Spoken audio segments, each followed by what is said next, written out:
Una buonasera e che sera, siamo a Romans a due passi dai laghetti che ritengo che per bellezza siano veramente unici. Questo è il palcoscenico che ospiterà la rievocazione prossimo sabato e domenica e qui c'è ancora una volta la firma dell'associazione Invicti Lupi. Qui c'è il presidente Matteo Grudina. Buonasera Matteo. Buonasera a te e a tutti. Allora, devo dire che sono stati mesi importanti anche perché vi sono arrivati veramente quasi una ventina di riconoscimenti per i vostri filmati. Sì, senz'altro è stato un anno veramente importante, dalla nona edizione dell'anno scorso in cui abbiamo lanciato il docufilm, con tutte le attività che abbiamo fatto per la valorizzazione culturale del nostro territorio, stiamo avendo moltissimi riconoscimenti internazionali. Diciamo che abbiamo smosso quei sassolini che magari smuovono la valanga, no? Quindi forse ne abbiamo creato un qualcosa che adesso prende il via. Ecco, Matteo, puoi dirci il motivo, perché è piaciuto così tanto il vostro docufilm, visto che avete avuto anche le motivazioni?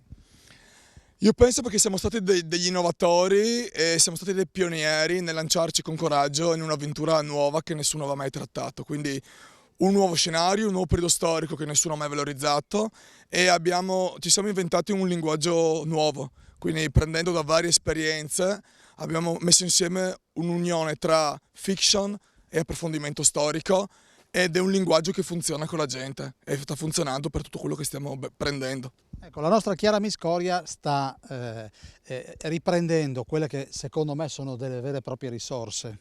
Esatto, qua stiamo vedendo rievocatori storici, vediamo persone, amici e pubblico che ci aiutano a sostenere e a realizzare la manifestazione e le varie attività che facciamo durante l'anno Romans.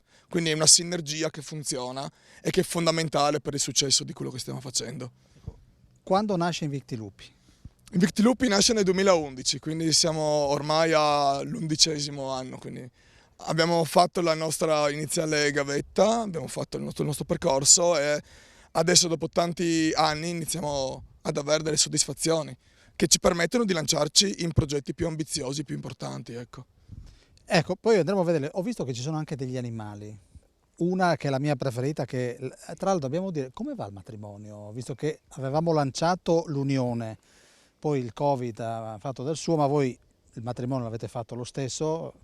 Esatto, ci siamo sposati nonostante tutto, abbiamo fatto festa nonostante tutto e dal matrimonio abbiamo già realizzato 3 edizioni di Romance e un film, quindi penso che sta andando bene.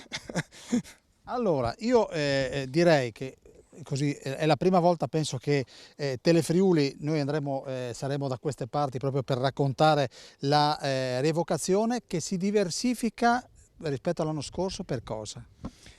Diciamo che ci sono delle novità importanti in questa edizione. Abbiamo la prima, come vedete già nel titolo, guerra, giochi, tribalità. Tiriamo fuori finalmente il tema del gioco, anche perché gli antichi giocavano, praticavano sport, non è che è una peculiarità del mondo moderno, dei mondi ancora greci più antichi. Quindi noi mostreremo alle genti degli esempi di giochi tribali dei Longobardi, quindi come popolo tribale di tribù, giochi che erano tipici tra i ragazzi e i giovani dell'epoca. L'altra importante innovazione di quest'anno sarà che siamo finalmente riusciti a creare un simposio di scultura, quindi avremo degli artisti che lavoreranno il legno e anche i materiali di riciclaggio e loro inizieranno un lavoro già prima dei giorni ufficiali della rievocazione storica, ma consegneranno un'opera d'arte la domenica sera della rievocazione.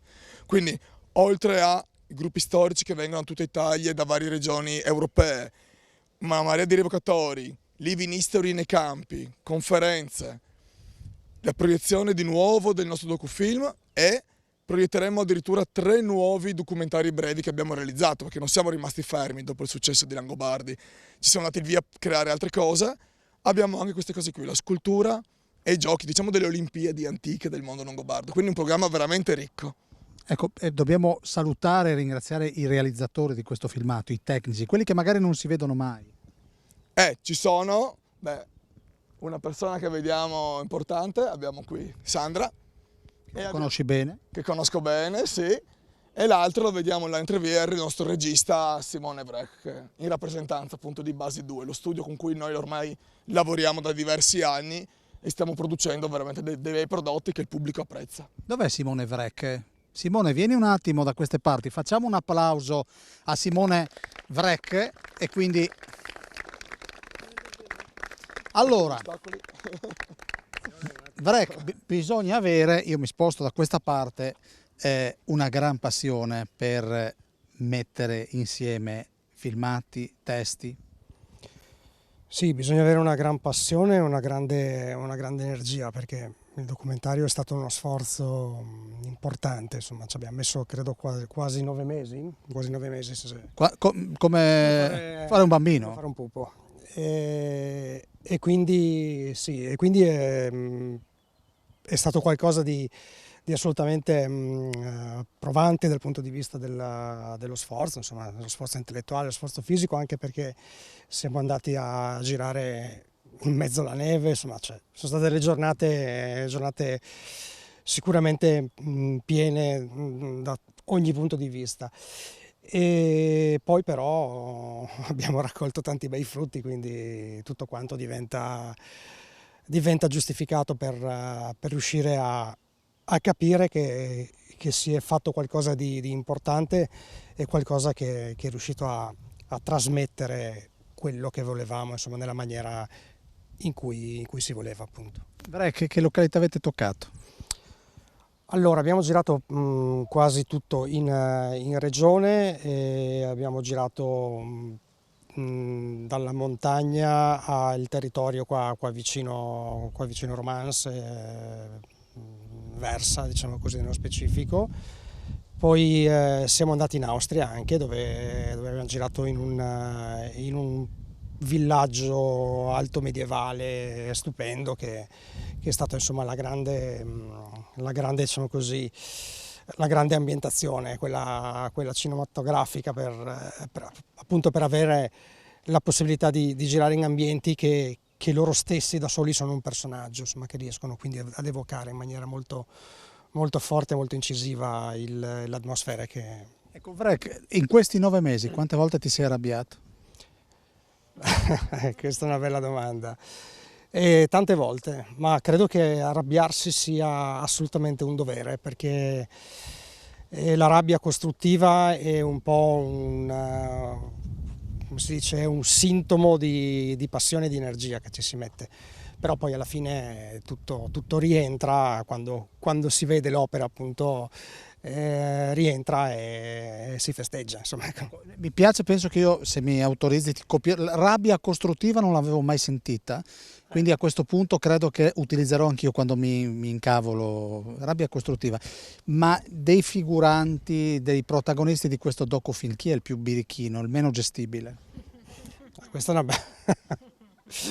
è una domanda che risponderò con un no comment. Però. No, ma devo dire la verità, a parte gli scherzi non ci sono stati assolutamente dei problemi con nessuno, insomma, nonostante dei momenti di tensione che sono assolutamente fisiologici, insomma, però tutti quanti hanno dimostrato uno spirito di sopportazione, anche perché specialmente quando abbiamo girato nella neve, dovete immaginare che loro vestivano delle armature molto pesanti, sprofondando in un metro di neve, insomma, quindi immaginate che cosa è stato girare così per 10 ore consecutive. Da regista, visto che abbiamo menzionato questa miriade di riconoscimenti, qual è il premio che ti ha fatto più piacere, che ti ha emozionato di più?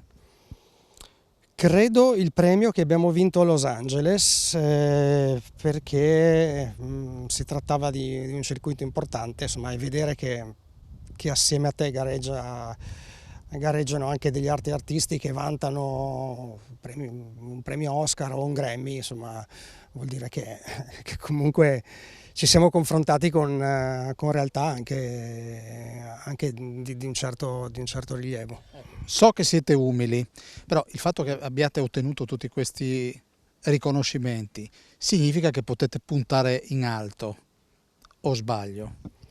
Questa è assolutamente il nostro obiettivo. Noi vogliamo puntare in alto, vogliamo migliorare, perché ovviamente c'è tantissimo ancora tantissimo margine, no? Perché questo è un mestiere complesso, un mestiere che ha 1000 sfumature, e quindi c'è la possibilità di lavorare sia sul dettaglio, sul particolare, anche sull'armonizzazione del tutto poi, no? Quindi più la squadra diventa affiatata e più il prodotto si alza, quindi puntiamo alla luna.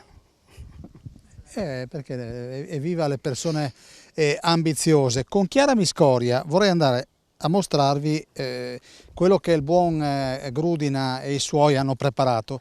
Prima di andare in pubblicità, ci puoi spiegare che cosa sono? Parliamo del film, questa è l'armatura di Alboino, quindi vedete è una cosa veramente antica, che ha 1500 anni. No, scherzo, è una riproduzione di un'armatura di 1500 anni fa, è una riproduzione di un elmo lamellare di 1500 anni fa. È la vestizione di un duca questa, quindi di una persona veramente di ceto sociale elevatissimo, e grazie a una ricostruzione come questa o a tantissime altre ricostruzioni che vediamo di altri rievocatori storici siamo stati in grado di vincere quei premi perché hanno premiato la qualità del nostro prodotto, Ecco, Matteo, la qualità dei dettagli proprio. tornassimo indietro, avresti mai scommesso così tanto? Allora, ci sono due risposte, una dovrebbe essere quella televisiva e una quella realistica. Quella televisiva dovrebbe dire no, pensavo di non avere successo, di non avere nulla. Dall'altra, vi dico la verità, quando ti lanci in un campo nuovo che nessuno ha mai fatto, sotto sotto, stando coi piedi sempre per terra, sai che puoi farcela. Perché quando sei il primo che si lancia in un settore nuovo, o fai una figuraccia o ti apri in autostrada. Noi forse sempre stabili, un passo alla volta, mai vantandoci più del dovuto, però come si dice, con costanza stiamo ottenendo quel successo che sotto sotto ce l'avevamo, ma sta venendo fuori veramente molto bene. Ecco. Insomma, avete sfondato il casello, si può dire, autostradale. Io vado da Sandra un attimo, perché per me ormai è una tradizione. Sandra, dopo parliamo dalle tue parti, come si lancerebbe ormai Vamos a publicidad. questa Z cara, me la ridici che... Vamos a pubblicità. E chi è quella signora con la maglia a righe? Lei è la mia suocera, la mamma di Matteo. La mamma di Matteo, Si andiamo... assomiglia, eh? Sì, si assomiglia. I capelli, come si dice in spagnolo? Los pelos. Los O pelos. el cabello. Beh, forse è meglio il Perché los pelos in italiano vuol dire un'altra cosa. Es una roba, es quindi- una roba un po' ambigua. Ecco. Bueno, su questa riflessione andiamo, caro sindaco, e dopo parliamo dei cavei, non del pelos. A tra poco.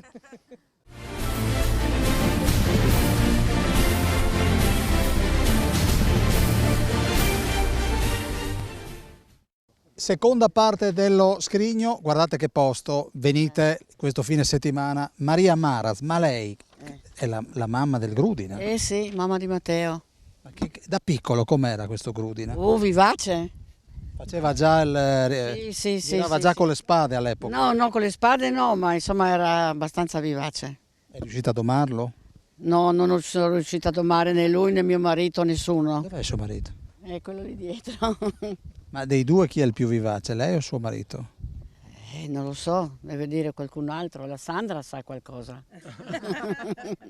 Senta, ma la passione per le rievocazioni, suo figlio quando ha cominciato, già da piccolino? No, proprio piccolino. No, non era tanto piccolino, no Matteo? Quanti anni avrà avuto? Non so, avrà avuto quando ha cominciato a fare scuola media.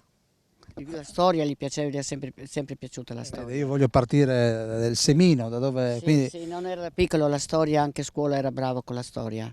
e dove non andava bene suo figlio? Non andava bene dappertutto, era bravo a scuola, non ho mai avuto problemi. Vede? Sì, Ho era capito. bravo. Ma le fa fare da mangiare? Ha fatto come i longobardi? Ma sa far bene da mangiare lei? Sì, ma io non faccio mica come i longobardi, non so come fanno i longobardi, non seguo il mangiare di longobardi. Lei le fa come... Io seguo il mangiare di San Floriano, di Gorizia. Era una battuta, signora, ecco. ho improvvisato. Ah, ecco, no, no, non li faccio quello di... Però adesso, e dopo cambio argomento, quanto è orgoglioso di suo figlio? Abbastanza. Tanto. Ecco. E di sua nuora? Anche. Ancora di più dopo che è arrivata. Sì, ogni tanto abbiamo qualcosa da dirci, però bisogna dire le cose chiare, bene, ecco. Ma È quando vero? Sì. discutete lei parla in spagnolo? No, Parla... perché io non so parlare spagnolo. Quindi lei parla in italiano. Sì. Allora, io stacco un attimo e sapete che in questa trasmissione ospitiamo anche le belle notizie. C'è stata la manifestazione denominata Festa della Zavorrina, una manifestazione che fino ad ora era inedita ed è unica nel suo genere. Si è svolta nello splendido sfondo di Villa Bartolini Tamaro, fino a pochi anni fa appartenuta al famoso scrittore e sceneggiatore Elio Bartolini, del quale peraltro proprio quest'anno il centenario dalla nascita, e ora è di proprietà di Massimo Tamaro, ex capo formazione e comandante della Panfrecce Tricolori. Essa si è infatti svolta nella piazza antistante alla villa stessa e parte degli stand erano posizionati proprio all'interno del parco della villa.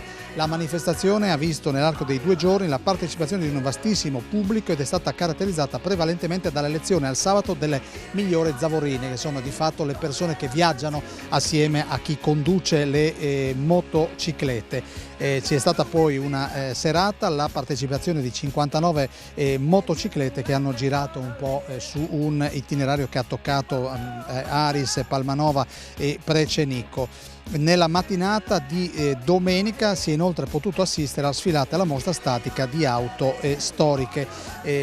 Noi vi stiamo mostrando anche delle foto commisso con Giampaolo Tamaro, presidente del Motoclub organizzatore, ed Enrico, motostoppista Bianchette, presidente della giuria.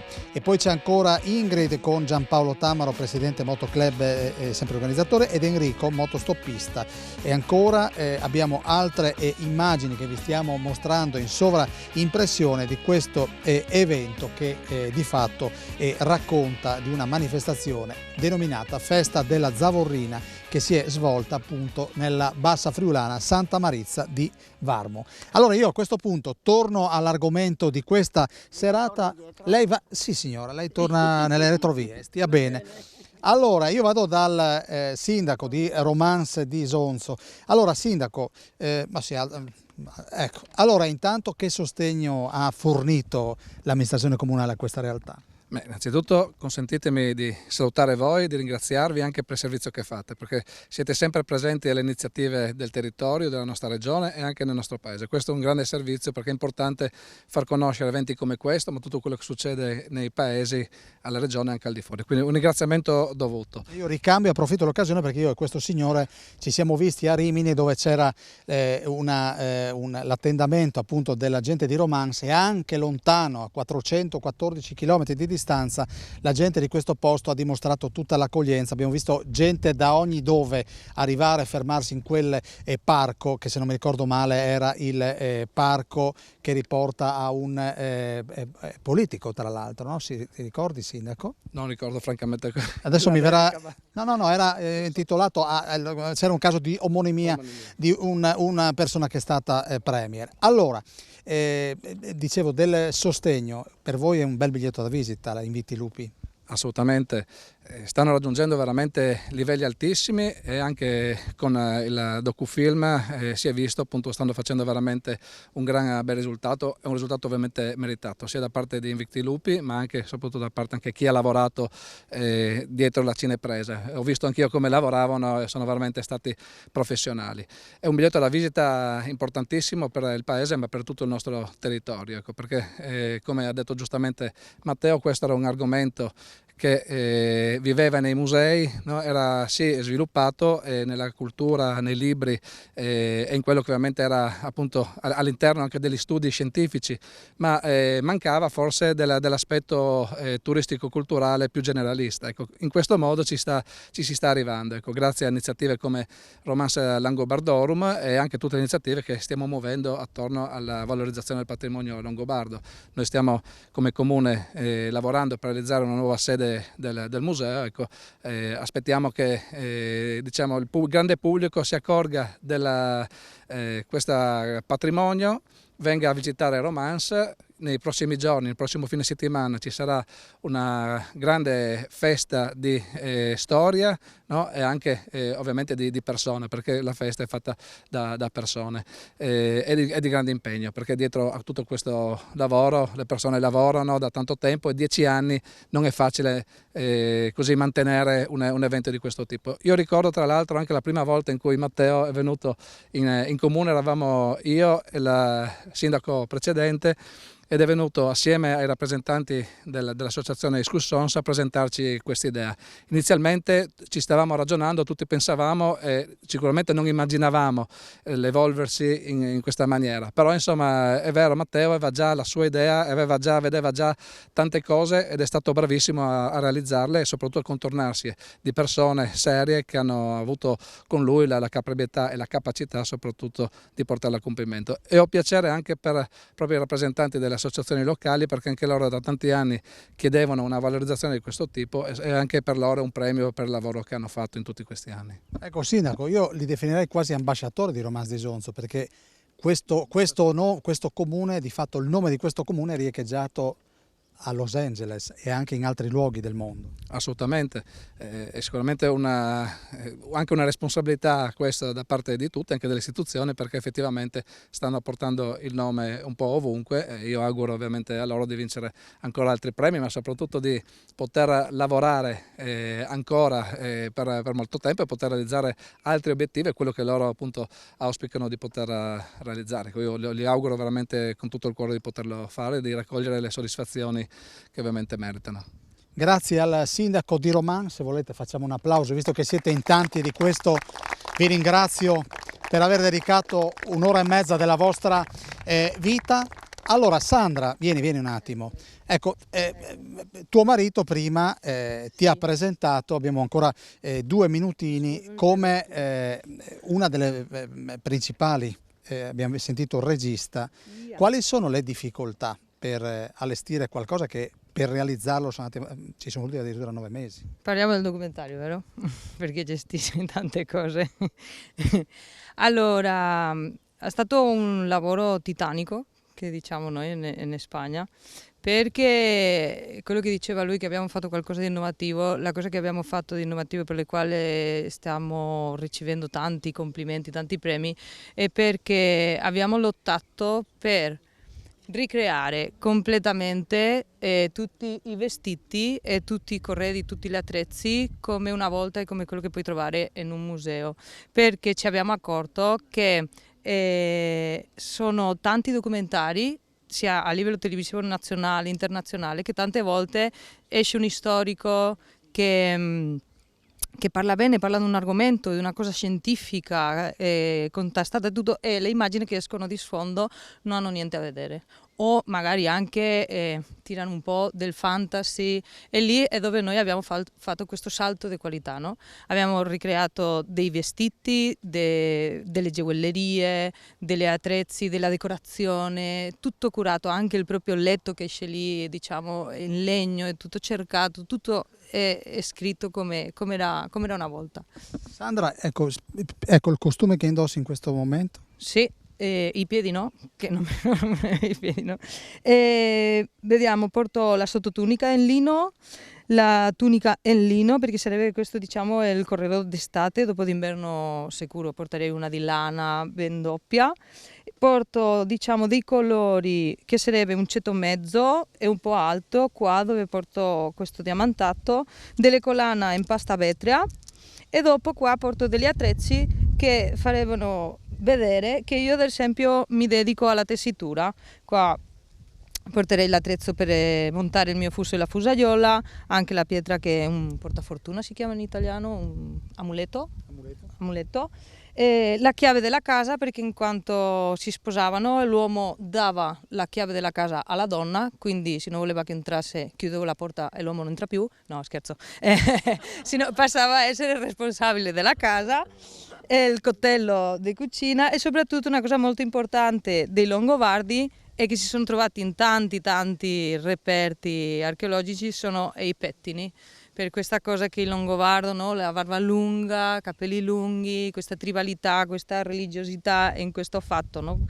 E un po' di tutto. E dopo l'altra cosa curiosa che si sono trovati sono le pinzette, che anche se non lo pare in quella epoca già erano abbastanza vanitosi, si dice, vanitosi, e già si curavano un po' quello di depilarsi i peli della faccia e tutto.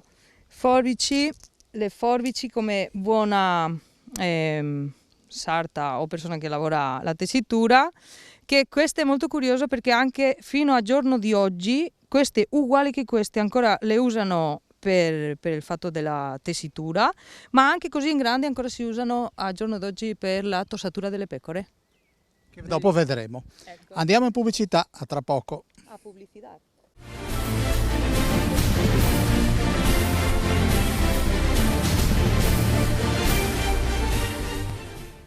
Terza parte di questa puntata dello Scrigno, siamo a Romanza, a ridosso dei laghetti. Allora Matteo, io vorrei che tu mi presentassi questo signore anche perché c'è una novità sabato e domenica. Cosa succede? La novità è che siamo riusciti a coinvolgere degli artigiani professionisti, degli artisti che lavorano sia il legno che alcuni materiali di riciclaggio, alcuni lavorano la lana, alcuni lavorano il ferro. Quindi stiamo iniziando a convogliare su questa bella realtà di Romance dei professionisti di mestieri che comunque, è brutto da dire, si stanno perdendo. L'industrializzazione, questo mondo che corre a 2000 all'ora, sta perdendo molte di quelle attività artigianali che sono delle peculiarità di cui noi necessitiamo, che dobbiamo tramandare alle generazioni future, prima che ci sia una perdita totale. Che mestieri avete riscoperto?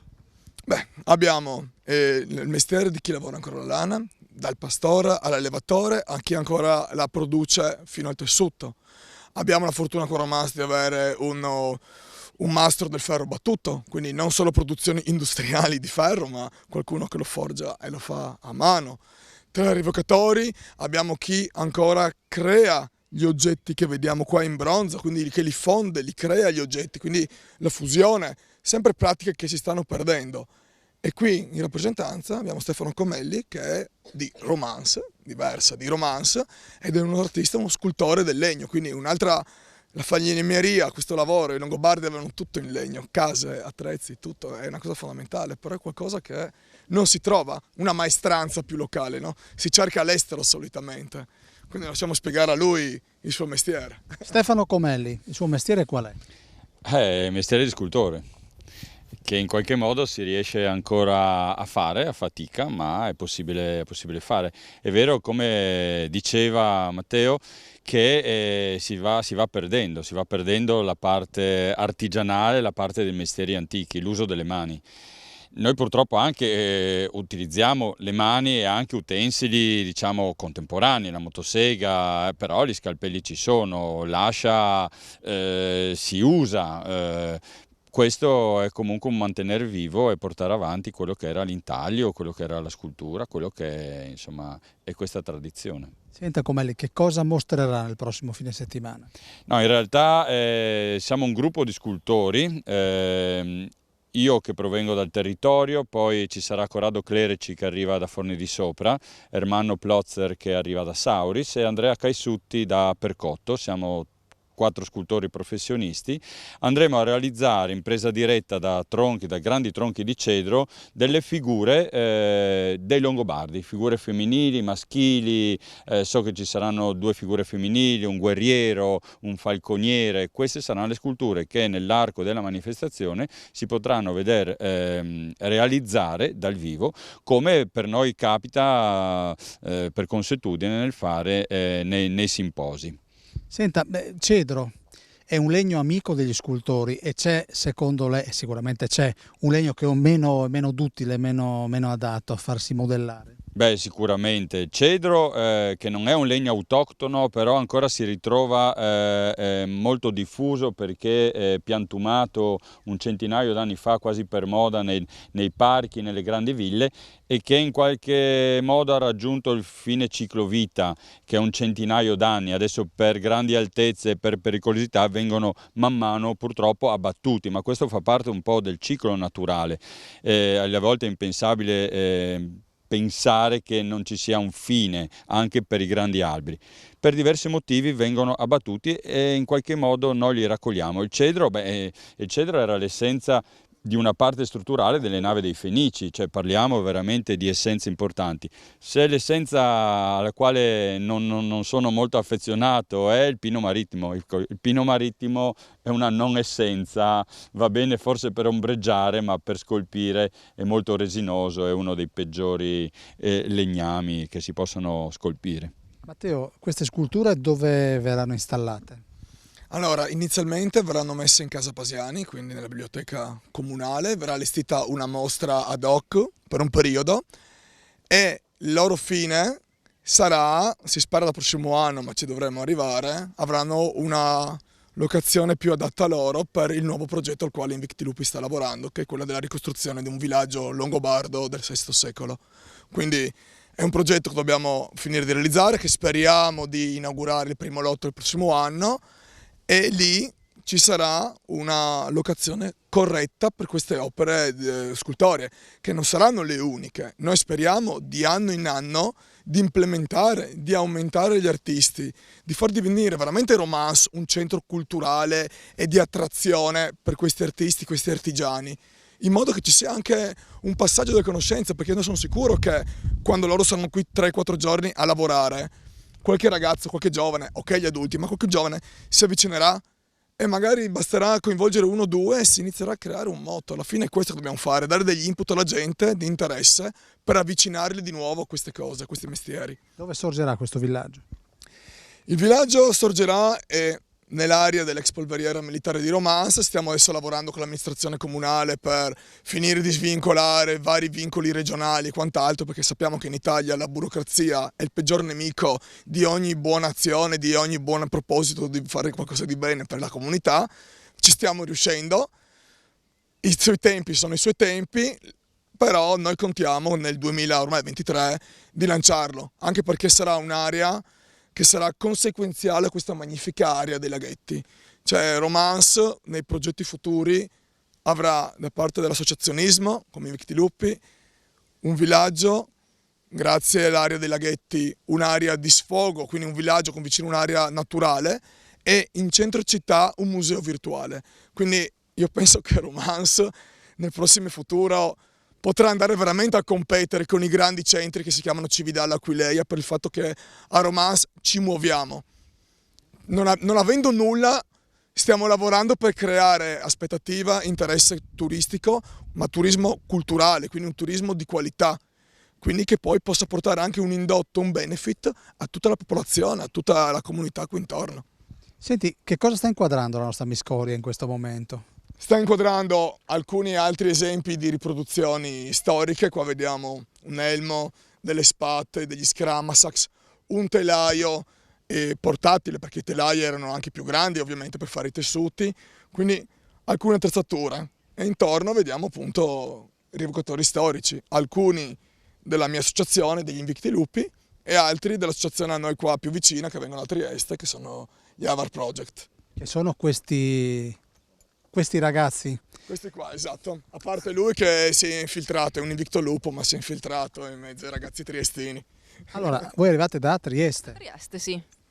Mi può raccontare come si chiama la vostra associazione allora? Noi siamo Warhun Avar Project e siamo un progetto parallelo dell'Associazione Culturale Astorcoi che fa rievocazione storica celtica, quindi un periodo un po' prima. Ci siamo lanciati perché proprio siamo capitati a Romance a una delle prime edizioni. Siamo venuti a vedere, ci siamo vestiti più o meno per sembrare parte dell'ambiente e ci ha conquistato talmente tanto che abbiamo mandato avanti un progetto che si occupa della ricostruzione del popolo degli Avari, che sono un popolo delle steppe, che poi arriverà a Cividale e poi si espanderà anche in Italia. Adesso qua siamo vestiti da longobardi per camuffarci un po' nell'ambiente, ma normalmente ci vedete in maniera diversa. A Romance saremo vestiti in maniera diversa. E lui chi è? E lui fa parte dell'associazione, è il mio compagno, sì, lo ammetto pubblicamente, e, sì, davvero. E quindi è il presidente dell'associazione, nonché organizzatore, nonché coordinatore, lui fa praticamente tutto. E... Quant'è che condividete l'amore e la passione? Potrei dire 12 anni, credo. Sì. Lui ha iniziato molto prima di me, ma stiamo insieme da 12 anni e io... No, me lo spieghi? Con questa passione vuol dire? Io ho iniziato con questa passione ormai 12 anni fa e ho anche conosciuto lui ormai 12 anni fa. Quindi là volevo arrivare, la passione vi ha... No, avevo iniziato senza conoscerlo, l'ho conosciuto dopo. Benedetta la sincerità. Avete intenzione di sposarvi? Perché io a Grudine ho portato anche abbastanza bene, se ha visto Chissà, prima o poi, chi può dirlo? C'è stato già un passaggio da parte di qualcuno, uno dei due o no ancora? No. È serena? Tu invece? No, sì, è uguale, siamo sulla stessa linea di pensiero, insomma, non è un problema. No, come discorso dell'associazione, di quello che facciamo qui, ci siamo proprio appassionati molto, proprio grazie a Romance anche. Abbiamo deciso di prendere questo percorso un po' diverso dei Longobardi, rievocare gli avari, con una popolazione altrettanto interessante. Potete vedere il prossimo weekend, anche qui, sempre qui. Senta, chi ha realizzato i costumi che lei indossa? Questi, tutti noi, da parte sartoriale l'ha fatta Amandì qui, mentre tutto il resto l'ho creato io, diciamo, con qualche aiuto di qualche artigiano, di piccoli oggettini, ma il grosso l'abbiamo fatto sempre noi. Senta, in Triestino come lanciamo la pubblicità? Pubblicità, Se la reclame? reclame, anche sì. Se vuole chiamarla in un altro modo? No, pubblicità semplicemente. Quindi è come la lancerebbero a Bolzano, insomma. A tra poco.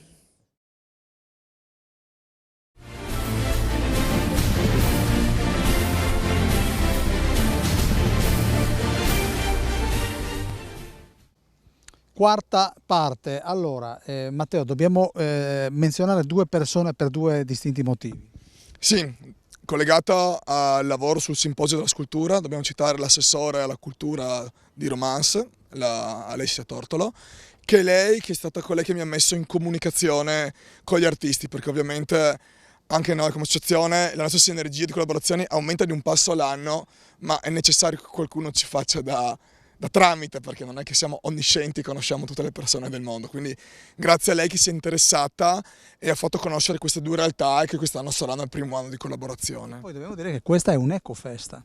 Esatto, questa la vedete nell'ambiente naturale, è già il terzo anno che ci siamo presi carico di farla divenire un'ecofesta, cioè di eliminare la plastica, di cercare di fare tutto con materiali biodegradabili, incentivare la gente al riciclaggio, a differenziare, a non gettare ovunque, che è un'impresa titanica, e soprattutto, essendo un'ecofesta, lavoriamo molto sull'insegnare ai ragazzi cos'è il riciclaggio in toto. Ad esempio quest'anno un'attività particolare che verrà realizzata è che chiameremo un altro artista di Cervignano, Cildi, il nome d'arte è Cildi, e lui lavorerà a creare delle opere d'arte con materiale di recupero. Quindi lui non lavorerà a legno, ferro o altro, lui prenderà materiale di recupero che solitamente magari noi buttiamo via e creerà anche lui un'opera a tematica longobarda con materiale così. Quindi questo è il nostro contributo a mantenere questo ambiente verde, perché d'altronde è l'unico modo per avere questi ambienti e averne rispetto. Quindi è l'altra cosa che daremo quest'anno è che grazie all'Iris Acqua di Gorizia forniremo anche acqua libera alla gente, quindi inizieremo un po' veramente a eliminare anche l'acqua delle bottigliette, cioè vogliamo cercare di portarci veramente a plastic free, che è lo scopo per cui lottiamo. Allora, abbiamo visto la coppia nella vita. Che lavoro fa lei? Al momento non ho un lavoro fisso. Sta cercando un lavoro e quindi, Trieste cosa le piacerebbe fare? Un po' di tutto. La cosa che più mi piacerebbe è lavorare sempre con questi ambienti, con queste cose, la rievocazione, oggetti, ricostruzione storica, ecco. E lei? Io sono sarda. Quindi siamo già ben avviati, no? Sì, mi esercito facendo abiti storici e poi anche quelli moderni, faccio altro nel mentre. Allora, qui abbiamo, sembrano fratelli perché vedete che dal look uno ha la barba nera, l'altro è un po' più marrone, quindi siete parenti?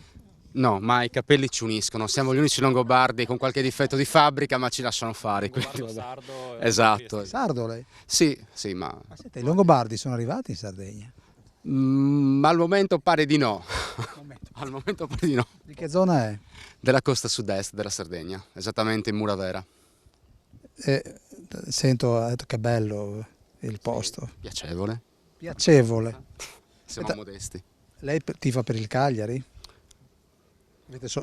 Bastava un gol a Venezia. Parliamo dei longobardi. Aio. Esatto. Allora, e lei invece rappresenta? Invicti Lupi, infatti mi hanno messo in mezzo ai tristini a controllarli, che i tristini è meglio non lasciarli prendere troppo spazio. No?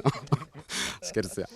Appunto, faccio parte anch'io dell'associazione Invicti Lupi da circa un anno e mezzo in realtà comunque che ho conosciuto tramite Alessio, che è il ragazzo lì della fattoria, proprio per riallacciandomi al discorso di Matteo, parlava degli animali, grazie appunto nel docufilm hanno appunto partecipato come comparse anche animali della fattoria, fra cui i suoi bellissimi cavalli.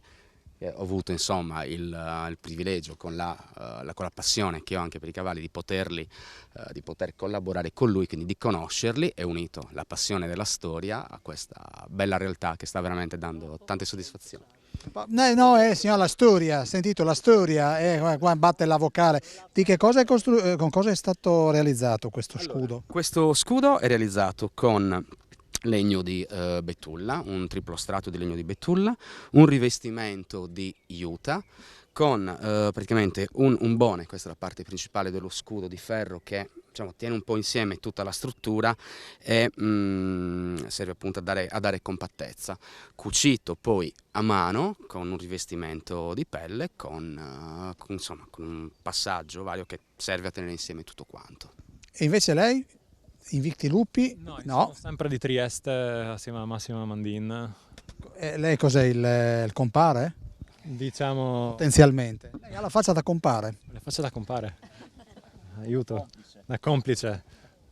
Do una mano un po' con tutto. Ho iniziato a fare rivocazione da 4-5 anni. Ho avuto la fortuna di conoscerli prima per altri motivi, fare amicizia con loro e scoprire questo modo di rievocazione che ho sempre avuto un po' la passione, la curiosità, diciamo, di immaginare com'era vivere nell'antichità, in altri tempi, con altro livello tecnologico, altra società, cultura.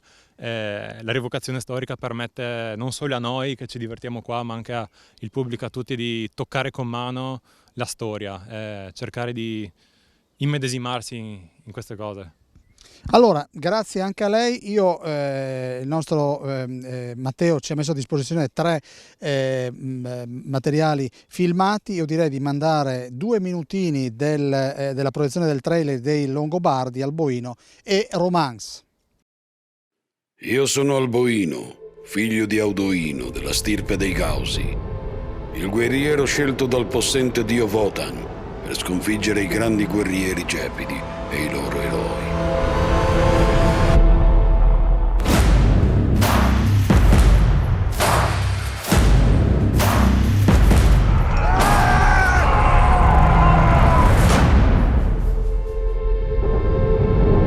I Longobardi hanno sempre assimilato a sé altri popoli perché sono pochi, sono divisi in tribù e questa inclusione, diciamo, aiuta la migrazione.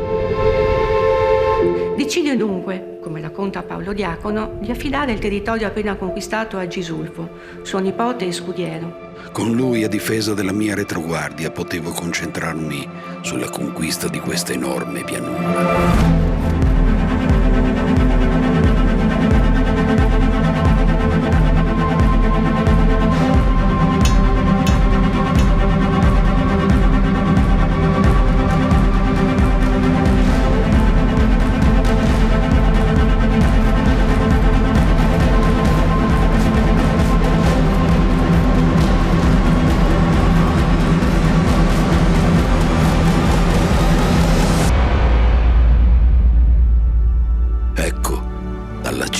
Questo monte vidi lo splendore del nuovo regno longobardo.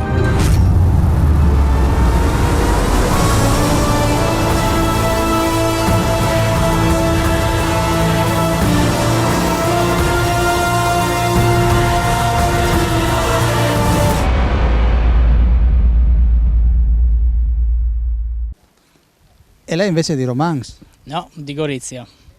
Parte di un'associazione? Sì, sono con gli Invicti Lupi. Sono entrato nell'associazione 2 anni fa circa, tramite la mia attuale morosa che adesso è in Svezia.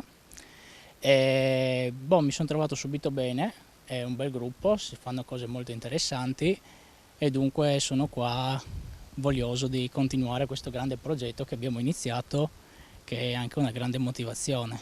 Sta funzionando, sì. Sta funzionando molto e secondo me è una cosa molto bella perché dà la possibilità anche al di fuori di tutte le persone che si conoscono viaggiando e tutte le esperienze che si fanno, anche a poter, diciamo, staccare qualche giorno durante le rievocazioni, lasciare telefono, tecnologia, tutto a casa e vivere un 4 giorni alla vecchia, cucinando al fuoco, lavorando le pelli, combattendo, insomma è un bel passatempo.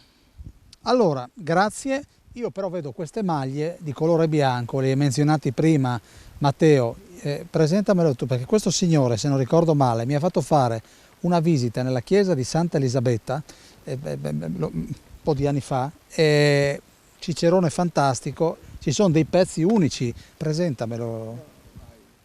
Beh, qua inquadrato abbiamo il signor Germano Pupin, che è il presidente del gruppo di ricerca Iscussons, e qua è la sua spalla sinistra, il braccio destro del diavolo, no? Come si dice, no? Allora, presidente, intanto il nome Iscussons. Iscussons è Maggiolini. Siccome vari paesi nei dintorni hanno tutti un soprannome, penso in varie parti del Friuli, a Romans probabilmente era una zona ricca di questi coleotteri e gli abitanti li hanno chiamati Iscussons. Noi quando abbiamo fondato l'associazione abbiamo detto perché non intitolare Iscussons, visto che è la peculiarità dei paesani di Romans di chiamarsi Iscussons. E così è iniziato. Quell'uomo che è stato definito braccio destro, braccio sinistro. Sì, è il braccio tutto, il braccio destro e il braccio sinistro. Lui è l'uomo da 1000 idee. Io sono quello più... Voi siete come due fratelli però. Sì, no, Mikis e Jakis, no? E lui ha le idee, io lo devo un po' frenare perché sennò lui spazia dappertutto. Quindi, però guai se non ci fosse. Come si chiama? I Val di Caligaris. Non so, voi a Telefriuli è di casa perché lui è come il prezzemolo. Allora, siccome è stato lui che ha scoperto la necropoli di Romans, lui faceva il vigile e con il Vespino girava sugli scavi per vedere se c'era qualcosa di strano, finché è capitato che dovevano fare questo acquedotto e ha trovato questo pezzo di ferro e subito ha intuito che poteva essere una spada longobarda e da lì è partito il tutto. Hai visto che l'operatrice mi ha fatto un cenno? Sì, ho visto. Secondo te cosa mi ha detto la Miscoria? Pubblicità? Capisci? Perché mi ha detto chiudi, perché sussurra, sembra di essere nella chiesa di Santa Elisabetta e la Miscoria mi ha detto chiudi. Ecco, quindi è la sigla del Biscione. Pubblicità.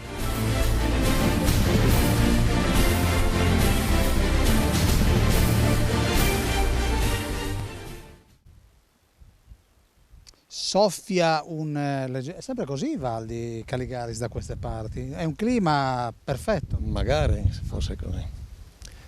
No, diciamo che è un bel periodo e quindi anche la rievocazione speriamo che il tempo tenga e quindi che riesca nel miglior dei modi. Dai. Ecco, allora prima di dirci e raccontarci il momento della scoperta di questa necropoli, lo ricordava tuo fratello putativo pochi istanti fa, c'è un evento da ricordare all'interno della rievocazione di questi 2 giorni che ci aspettano. Sì, domenica sera c'è, diciamo, il clou termina, diciamo, la manifestazione con la rievocazione di una sepoltura longobarda, quindi un funerale longobardo. Quindi approfitto per invitare tutti perché è una cosa molto suggestiva e quindi anche fatta al tramonto, quindi anche una coreografia particolare. Si svolge dove? Si svolge sempre in questo luogo. Ecco, diciamo con rispetto parlando, la salma l'avete individuata? La salma è individuata e il signore 47 è sparito laggiù, è il morto che parla. E dopo andiamo dal signor 47, l'uomo con la barba lunga, quindi lui di fatto viene... è una parte che le riesce molto bene, quindi guai toccare. Scusami, ecco, la salma viene riposta in un cofano? No. Com'era? Ecco, diciamo che le sepolture che sono state trovate a Romans non c'erano sepolture diciamo, in pietra o in mattoni, quindi venivano posti nella nuda terra, erano avvolti solo con delle lenzuola, e quindi quando abbiamo trovato il primo reperto, diciamo nel lontano 86, nel giugno 86 proprio. Cosa hai pensato?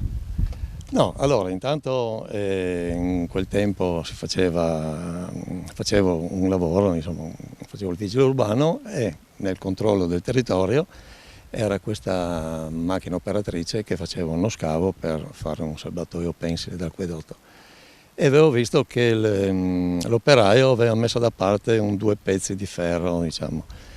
Ma in questi luoghi qua siamo in posti della Prima Guerra Mondiale, quindi i reperti, diciamo, della Prima Guerra si trovano dappertutto, e quindi pensava che siano qualcosa di quel periodo. E invece ho visto che era un pezzo di ferro che era un po' sospetto, e allora l'ho sequestrato. L'ho mostrato all'ispettore onorario di zona, che era il professor Vinicio Tomadin, e poi, diciamo, di questo alla sua tendenza di Trieste è venuto fuori che era la prima SPACTA longobarda. E da lì si è bloccato tutto, è stato spostato questo serbatoio, sono state fatte varie campagne di scavo e sono state portate alla luce oltre 330 tombe. Vado un attimo dal 47, Sì, come sì. si chiama? Luca. Cognome? Boschin. Allora io vado da Luca Boschin. Caro Mister 47, non mi è mai capitato di intervistare uno che di fatto farà una brutta fine di fatto. Lei è pronto a fare la salma? No, l'ho già fatta 4 volte. Quindi ormai è abituato? No, ho dovuto cambiare le assicurazioni però, perché non puoi morire 4 volte, e mia moglie però è ricca e giro per il mondo. Vedo che... certo. Senta, quando le hanno chiesto di fare questo ruolo, lei ha risposto sì subito? Sì, quest'anno, per dire la verità, ho quasi rifiutato, ma alla fine mi sembra che anche quest'anno devo farmelo. No, è già stato scritturato lei. Esatto, perché sono il più anche leggero, perché mettere... Ecco, l'alternativa era Germano, che è un po' più grande, e allora hanno scelto il piccolo druido per avere meno fatica. Quindi lei è pronto per essere tumulato? Sì, pesa di meno. Va bene. E poi forse penso che porti fortuna. Certo, certo. Noi adesso, cara Miss Coria, dobbiamo andare da questo signore che io non ho ancora. No, lei, non sono strabico io. Sì. Lei che cosa fa da queste parti? Io faccio la comparsa anch'io. Che cosa farà? Cosa farò? Farò il longobardo. È la prima volta? Diciamo la seconda, perché terza, dai, per dirla tutta. Sono da pochissimo qui, Matteo è del mio paese, di Mariano del Friuli, e per caso ci siamo incontrati e ho fatto una proposta, perché anche io sono molto appassionato della nostra storia, delle nostre tradizioni, della cultura anche qui del Friuli. Sono entrato a far parte di questa grande famiglia e sono molto soddisfatto. Matteo, noi dobbiamo lanciare vieni che dobbiamo ancora venire da questa parte, così lo faccio fare a te che sicuramente li conosci meglio e li presenti molto meglio di me. Adesso vi lanceremo 2 nuovi teaser dei 2 nuovi documentari cortometraggi che abbiamo realizzato. Quindi sabato 11 giugno la sera faremo di nuovo cinema all'aperto a Romance, e oltre a proiettare il pluripremiato Langobardi del Boino Romance ci sono questi 3 nuovi progetti. Uno si chiama Il guerriero longobardo, uno è La ritualità della morte e uno è La rievocazione storica. Quindi sono 3 nuovi progetti che abbiamo lavorato durante quest'anno e che noi presenteremo in anteprima come premiere al pubblico. Adesso vi lasciamo a questi 2 teaser, La ritualità della morte e Il guerriero longobardo, quindi buona visione! La vita e la morte si rincorrono da secoli, convivono con l'umanità da sempre e sono da essa sempre state accettate. Il destino è ineluttabile e il Grande Padre ci chiama a sé quando giunge il momento.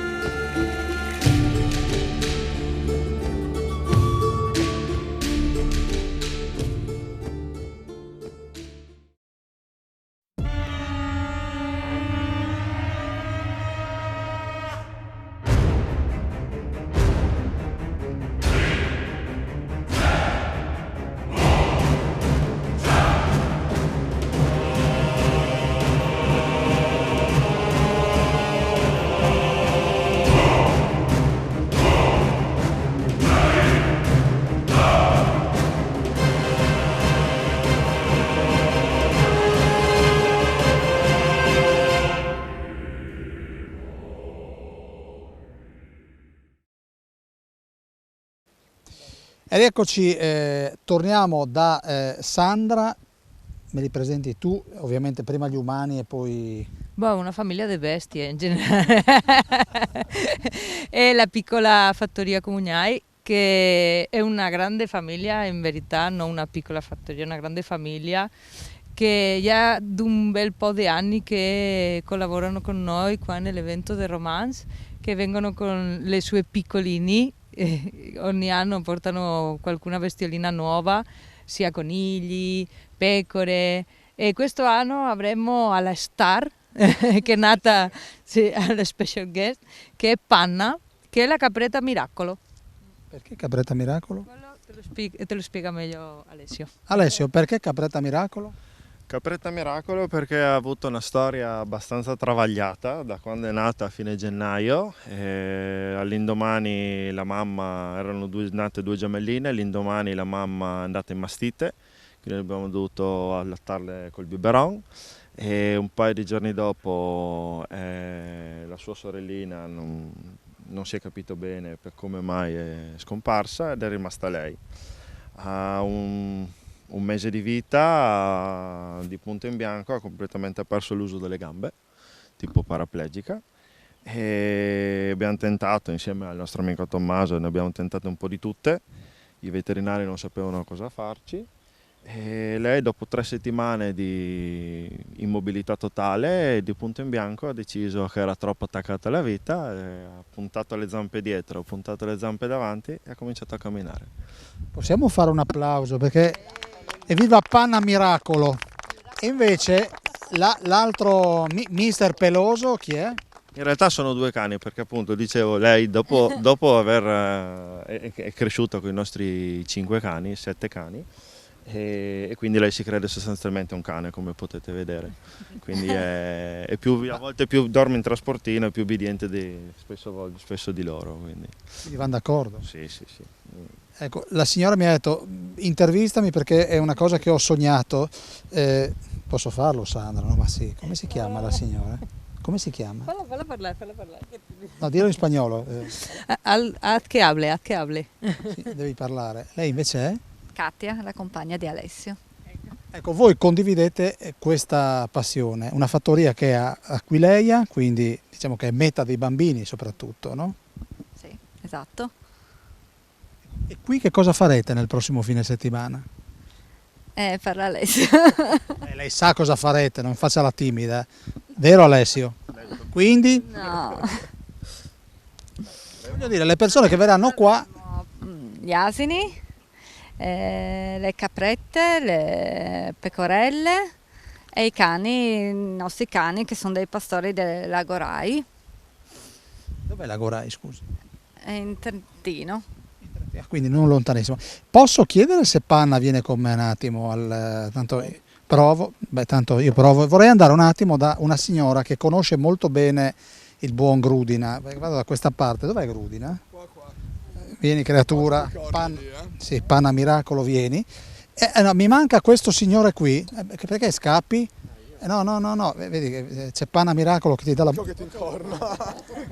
E tu invece? Io sono un gruppo di amici che ha passione, diciamo, della rievocazione storica, e ci siamo casualmente trovati anche con i miei amici, loro 2, ci siamo trovati e casualmente siamo venuti a dare una mano anche a loro, così per...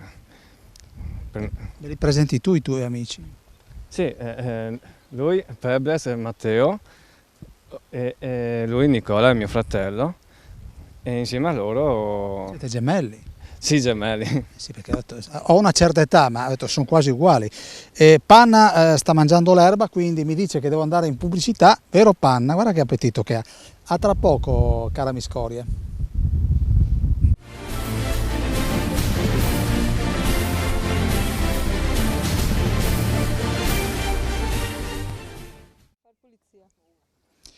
Ecco, è in corso lo sfalcio del bordo Laghetti. Allora mi devi dire, c'è un aneddoto che riguarda i 2 gemellini qui. Sì. Qua abbiamo questi due gemelli, lui ha partecipato con noi in un videoclip che sarà anche presentato la notte del sabato 11 del gruppo Ragnarok Duo e abbiamo fatto un videoclip dove esce una bella battaglia vichinga e tutto e lui è venuto a partecipare con noi e quindi oggi le abbiamo dato l'invito a venire qua ya che si parlava di tutto questo e il primo che ho visto è stato da lui. E quando l'ho visto dico ciao, io come parlandogli, guarda Matteo, guarda, stai riconoscibile con i capelli corti. E dopo mi appare lui e dico, Non sapevi che? e non sapevo che aveva... Chi è nato prima, tu o tuo fratello? Ma lì c'è una discussione per chi è stato concepito prima. In teoria io sarei il più vecchio, lui è nato prima comunque, è uscito prima, ma io sarei il più vecchio perché dovrei essere quello concepito prima. È un po' un casino, ma comunque siete nati uno dietro l'altro, insomma. Sì. A distanza di quanto tempo? Ma 5 minuti, sì. Comunque sei tu il più vecchio. Diciamo di sì. L'uomo che è stato concepito prima. Può essere vero? Non so, io non ero lì. Non ero lì. Non lo so. Questa è buona, neanch'io. Perfetto. 47, vieni un attimo. Comunque, non solo quello, non solo si farà la presentazione del videoclip che abbiamo fatto con Ragnarok Duo, sino che anche verrà a suonare il gruppo di Irish Folk Music Alban Fuam quella notte, che due delle sue così dice, membri del gruppo sono quelli che conformano il gruppo di Ragnarok, il quale abbiamo fatto il videoclip. Quindi tutto... Anche che sono la colonna sonora del grande documentario Langobardia, Alboino e Romance, quindi siamo tutti collegati. Siamo tutti collegati. Allora, io continuo nella mia camminata, nella mia promenade, per usare un termine, vieni panna, occhio che non ti fai male, è abbastanza docile, Matteo. Ma come ha detto Alessio, l'hanno allevata come un cagnolino, no? Quindi comunque non sono gli unici animali che vedremo a Romance. La fortuna col Comugnai è che vediamo animali da fattoria, no? Asini, capre, pecore, conigli, quello che si vede in una fattoria. Poi abbiamo una collaborazione con un gruppo di Cividale, gli Acrobati del Sole, che sono un gruppo di falconeria. Quindi loro ci porteranno delle aquile, dei falchi, ci daranno una dimostrazione che appunto i Longobardi utilizzavano i falchi per la caccia. Quindi grazie a loro possiamo mostrare anche l'arte della caccia, non quella al fucile, ma quella che si usava con gli animali. Senti Matteo, vorrei mostrare l'area festeggiamenti che è proprio quella che ci sta davanti. Diciamo adesso è ancora grezza, la stiamo allestendo perché ormai in questa settimana noi vivremo qui ad allestire tutto. Questa comunque attualmente è l'area in gestione della FIPSAS, gestita da un'associazione di qui che cura annualmente l'area, quindi ci ospitano, ci lasciano fare il nostro evento, ci aiutano a gestire l'evento, perché comunque gestire l'area del chiosco, l'area degli ingressi, ci sono tante cose da fare in una rievocazione che non è solo mettere giù le tende, no? Quindi è fondamentale questa nuova sinergia che ormai abbiamo da 3 anni, anche perché è l'unico modo che abbiamo per offrire uno spettacolo che nessuno penso abbia in regione, come il nostro. Ecco, senti, si inizia quindi per ricordare un po' alle persone che devono arrivare da fuori, da dentro Romance e da fuori Romance, sabato a che ora? Allora, noi iniziamo ufficialmente il venerdì sera con delle attività per i bambini e i ragazzi, perché da sempre il nostro interesse è lavorare con i bambini e la fascia giovanile. Sono piccoli laboratori serali e intanto iniziamo con questo venerdì sera. Dal sabato mattina, mentre Panna sta mangiando tutti i miei lacci e le mie scarpe, come notate, sono molto buoni, dicono. Vedo che sì, sanno di liquirizia secondo me. Sabato mattina dalle 9:30 di mattina apriremo i campi storici, perché il venerdì arrivano tutti i gruppi, abbiamo gruppi che si fanno anche 1000 km per venire qui, quindi noi gli diamo tempo il venerdì di arrivare e allestire l'area dei laghi. Dal sabato mattina alla domenica sera i campi storici sono aperti, quindi noi avremo sabato mattina molto velocemente delle visite guidate. Per informazioni e prenotazioni guardate il sito e iscriveteci. Poi dal pomeriggio iniziamo con delle conferenze a tematica longobarda. Alle 5 daremo delle esibizioni di combattimento, quindi faremo delle grandi battaglie grazie ai numeri che abbiamo. Nel frattempo avremo una gara di cucina storica, parlavamo di cucina, avremo i gruppi storici che faranno cucina storica e presenteranno i piatti la sera alle 7. Quindi venite qua tutto il giorno perché vedrete anche queste cucinazioni. E la sera oltre ad avere le premiazioni di questa gara di cucina, presenteremo appunto questi filmati, i documentari nuovi, questo grande lavoro che abbiamo, e a seguire ci sarà il concerto Irish Alban Fuon, quindi un momento di festa. La domenica mattina poi ripartiamo sempre alle 9:30 e la grande novità, come ho accennato prima, vi mostreremo le cosiddette Olimpiadi Longobarde, quindi noi metteremo dei giochi tribali in riva al lago dove i nostri guerrieri senza armi, semplicemente in tunica, faranno dei giochi di forza, quindi sollevamento dei tronchi, corse coi tronchi, giochi di forza come lotta libera, tutti i giochi tipici dei popoli delle steppe. Ci saranno gare di abilità, tiro con l'arco, tiro del giavellotto e giochi di squadra come l'Arpastum, che sarebbe un gioco romano che ha dato il via poi al calcio fiorentino, quindi qualcosa di violento, diciamo, e il tiro alla fune. E nel pomeriggio di nuovo conferenze e combattimenti. La sera alle 6 avremo lo spettacolo di falconeria e a seguire ci sarà la presentazione delle sculture che abbiamo sentito durante la trasmissione e ci sarà una conferenza sulla lavorazione della lana. In chiusura vediamo se troviamo il morto, se no cerchiamo volontari per il morto. La fossa è pronta e scavata. Noi dobbiamo seppellire il guerriero fondatore, quindi quello che Ivaldi ha trovato. Dobbiamo farne fuori uno. In 2 giorni troveremo qualcuno, non ci sono problemi a riguardo. Io vado un attimo dal 47, vieni Panna un attimo. Allora, cosa stai facendo 47 in questo momento? Niente, mi faccio volontario per fare il morto anche quest'anno. Ma in questo, cosa stai facendo? Stai preparando? No, vedevo che c'era. Grazie. No, un lavoretto come facevano sempre il vizio di fare qualcosa così. Cos'è un'ascia questa qui? Sì, un'ascia ricostruita, insomma. Allora, e questo che cos'è? Un corno che annuncia che cosa? No, possiamo lasciarlo poi in chiusura. Questo è un corno da richiamo. Questo è un corno e veniva utilizzato come questo? No, questo qua è un corno di bufalo, semplicemente era, potremmo dire, uno strumento da utilizzare in battaglia, oltre i tamburi, i timpani, comunque un richiamo acustico, non essendoci le radio, non essendoci altre cose, c'era un modo per comunicare sugli spostamenti delle truppe, gli spostamenti dell'esercito. Quanta gente vi aspettate sabato e domenica? Io spero più dell'anno scorso. L'anno scorso noi qui a Romance siamo riusciti a fare quasi 7.000 visitatori. È stato l'anno record.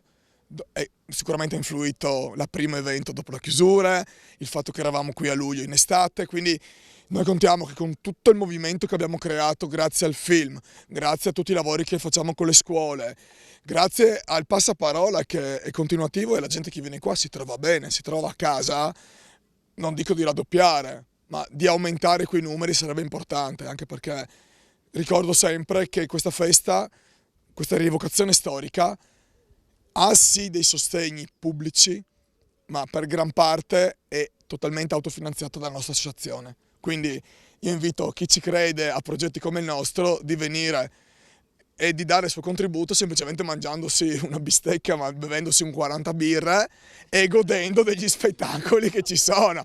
È per dire, quindi vogliamo far capire che a differenza di molti altri eventi dove magari c'è proprio l'amministrazione che la foraggia del tutto e investe, noi Romance ci aiutano, ci danno una parte di contributo, come può darci la regione, la fondazione Carigo, le banche, ma a gran parte ci arrangiamo da soli, ci tiriamo fuori tutto. Questa è la forza di questo evento, perché è totalmente creato da rievocatori storici ed è una cosa che è molto rara, fidatevi, in Italia e in Europa, perché noi poi giriamo durante l'anno ad altri eventi ed è difficile trovare un gruppo storico che faccia tutto, logistica, autorizzazioni, cercare i soldi, cercare i BES, quindi ogni tanto bisogna darsi un po' di incenso, no? Si dice, e in Vic dei Lupi è giusto che abbiano adesso questo incenso, perché speriamo di essere una ricchezza per il territorio, anche perché noi lo facciamo come volontariato, cioè lo facciamo proprio per la passione di lasciare una traccia a questo territorio e di lasciare una traccia alle generazioni che verranno.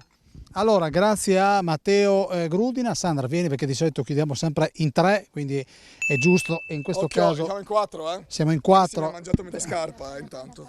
Possiamo dare la buonanotte e ricordare alle persone di venire da queste parti sabato e domenica. Lo digo en español. Os esperamos el sábado 11 y el domingo 12 en la recreación histórica de Romance Langobardorum. Ecco, se io avessi utilizzato in quella maniera lì mi si blocca la lingua. Salutiamo. Aspetta, l'emozione. Qui